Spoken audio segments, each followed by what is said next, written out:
मुंबईचे विषय निघालेले आहेत ते म्हणतात की तुम्हाला रोखलं गेलं होतं ज्यावेळी तुम्ही मुख्यमंत्री होतात त्यावेळी तुम्ही आरक्षण दिलं होतं पण कोणीतरी तुम्हाला रोखलं नाही. खरं म्हणजे लोकशाहीमध्ये आंदोलन करणं किंवा लोकशाहीमध्ये प्रत्येकाला आपला हक्क मागण्याचा अधिकार आहे, परंतु आपल्या आंदोलनामुळे इतरांची गैरसोय होणार नाही याची काळजी मात्र घेतली पाहिजे. आणि मी जेव्हा मुख्यमंत्री होतो, मी, देवेंद्रजी, अजितदादा, आमच्या मंत्रिमंडळाने मराठा समाजाला 10% आरक्षण देण्याचा आम्ही निर्णय घेतला.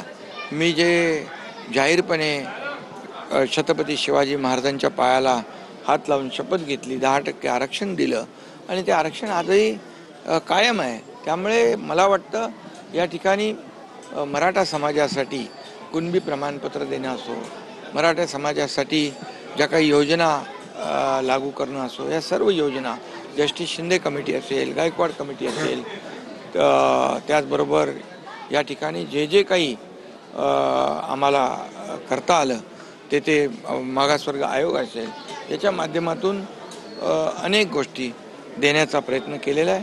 आणि म्हणूनच मी देखील आवाहन केलं होतं की गणपती उत्सवामध्ये आंदोलनामुळे गणेश भक्त, लाखो गणेश भक्त महाराष्ट्रात येत असतात.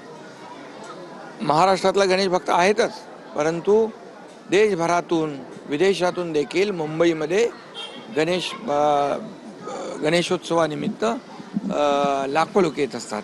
त्यांची कुठेही गैरसोय होऊ नये ही आमची भावना होती आणि मला वाटतं ही प्रत्येकाची भावना आहे.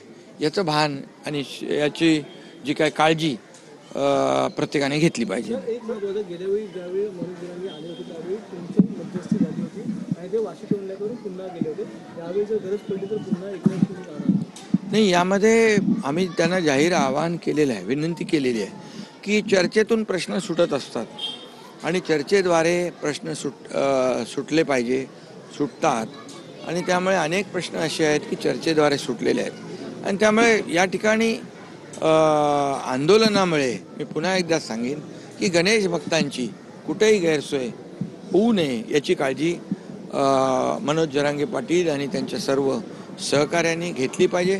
कारण आपण पाहिली, या महाराष्ट्रामध्ये मोठी मोठी आंदोलनं आली, परंतु आपल्या आंदोलनाचा इतर लोकांना त्रास होऊ नये याची काळजी प्रत्येकाने घेतलेली आहे. गणपती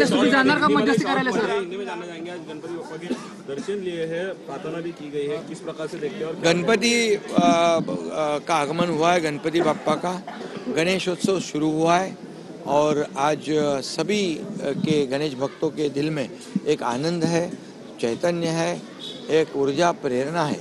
और गणेशोत्सव ये महाराष्ट्र का सबसे बड़ा उत्सव है और पूरे महाराष्ट्र में नहीं, देश में सभी लोग मनाते हैं और विदेश में भी गणपति उत्सव मनाते हैं. और ये बहुत ही गणेशोत्सव के आगमन की लोग राह देखते रहते हैं. महाराष्ट्र में भी अभी मराठी नहीं, सभी समाज के लोग गणेशोत्सव मनाते हैं. ये बहुत बड़ी बात है और गणपति बप्पा का आगमन हो चुका है और बहुत हर्षोल्लास में ये आनंद उत्सव, गणेशोत्सव के सभी लोग मना रहे हैं. मैं इतना ही